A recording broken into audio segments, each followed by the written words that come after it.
Hello, welcome back to Legal Brain. In today's class, I'm going to discuss about the history and evolution of competition law in India. So in exam point of view, I'm going to discuss this particular topic. So try to understand.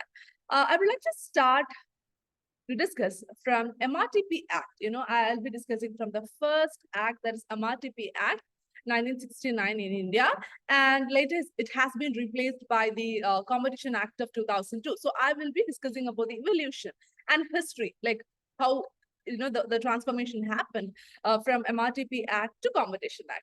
So the full form of MRTP Act is the Monopolistic and Restrictive Trade Practices Act 1969. And this act was in India in order to regulate the competition in the market and to neutralize the situations in the market and to avoid the discrimination. So this particular act was introduced in India with the goal of ensuring that the functioning of the market structure did not result in the concentration of wealth in few hands. That means there should not be a monopoly in the market. The market should be like equal to everybody, and there should not be any discrimination. And it also prohibited monopolistic and discriminatory practices, and which is harmful to the consumers. And to make sure that in India we were having MRTP Act. And after that, however, with the changing nature of the business, the market, and the economy as a whole, within and outside the India, there was a necessity. There was a need in order to, there was a need to amend this particular act. So this particular act has been amended multiple times. And also, this particular act has been enacted based on the directive principles of the state policy, which is in the Indian Constitution, which makes it clear that the concentration of wealth should not be in few hands. There should be a healthy competition in the market. So based on that, the MRTP Act had undergone like many multiple amendments following the years 1974, 1980, 82, and so on. But these amendments introduced in the year, basically in the year 1982 and 1984, were based on the recommendations of the Sachar Committee, and which was constituted by the Government of India under the chairmanship of Justice Rajendra Sachar in the year of 1977, which was a great amendment. And recommendations of Sachar Committee is very important when you learn it academically. The Sachar Committee points out certain aspects. The first one was regarding the advertisement or the sale promotion.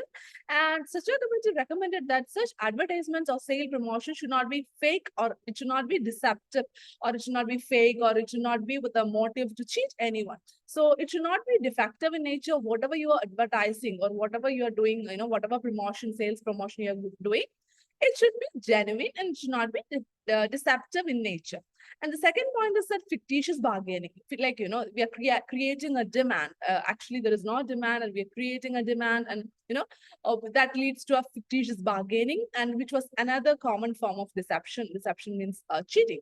And also, it includes that an obligation is to cast on the seller to speak the truth. This particular recommendation makes it clear that the seller should always speak the truth and should be genuine in nature. So these were the major recommendations. Once the time changed, the need was felt for a new competition law due to multiple amendments. It was not not able to meet the need. So there was a need to implement or to enact a new competition law in order to regulate the competition in the market. So the finance minister, in his budget speech in the February 1999, he have pointed out that the MRTP Act has become obsolete in certain areas in the light of international economic developments relating to competition law, and we need to shift our focus from curbing monopolies to promoting competition. So that was the main point. We should avoid the monopolistic market, and there should be healthy competition in the market according to the market structure. So in October 1999, Government of India constituted a high-level committee under the chairmanship of Raghavan, and this is known as Raghavan Committee, and which is an short answer type of question in exam point of view, like, what are the recommendations of Raghavan Committee 2000? So based on this particular committee, the modern competition law of the country in line with international development, that was the main target. And based on this, Raghavan Committee presented a report in the year 2000, and the committee mainly pointed out that in conditions of effective competition, rivals have equal opportunity. That means the rivals our rivals should get an equal opportunity, and there should be a healthy and fair competition in the market for the business conditions on the basis of the quality of their outputs, and the resource deployment follows the market success in meeting the consumers.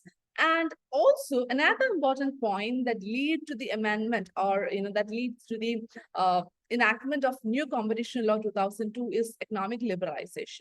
So due to liberalization, there happened many changes in the market and leads to abolition of MRTP Act in 1991. So that is mainly like, the economic liberalization was introduced, and which was a major turning point in the Indian market, and they lead to with the elimination of the trade barriers. The nation began to face competition gradually from like within, in and outside India, like in and outside the country. We started getting like a lot of competition in the economy. So as a result of this, in order to pave the way for globalization, India implemented plenty of new economic plans, and it reduced government interference into that, and progressively, like by step, started opening opportunities for industries and international investment. So these kind of changes happen due to the economic liberalization. And also it leads to the amendment to Monopolies and Restrictive Trade Practices Act, and which eliminated many criteria that includes the method of pre-entry critical examination of investment by MRTP industries. The scope of MRTP in mergers, acquisitions, combination has been amended. Then the precondition of government permission for spreading and forming new enterprises. So these all other changes that happen due to the economic liberalization, and which was that lead to the amendment in the MRTP Act 1969. And based on the recommendations of the Raghavan Committee, a draft competition law was prepared, and it was presented in November 2000 to the government, and the competition bill was introduced in the parliament, and later on enacted the Competition Act of 2002. So hence the Monopolies and Restrictive Trade Practices Act 1969 was replaced by the Competition Act. The first act was repealed and replaced by the Competition Act of 2002.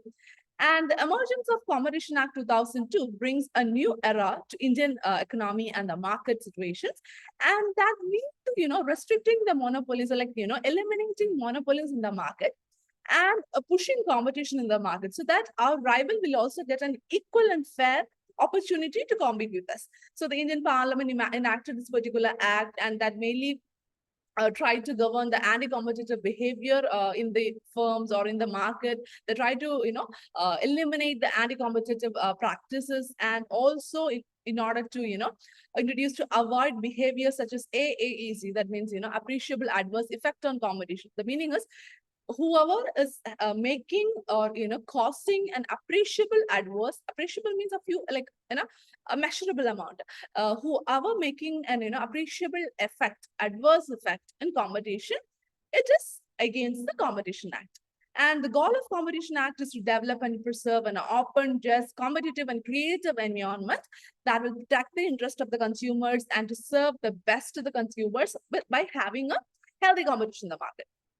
So these are the major points and recommendations. And in today's class, we have discussed about the history and evolution of Competition Act. I hope it's very clear. I made it very simple in a few minutes. I hope it's clear for you. Thank you for listening to Legal Brain. Thank you.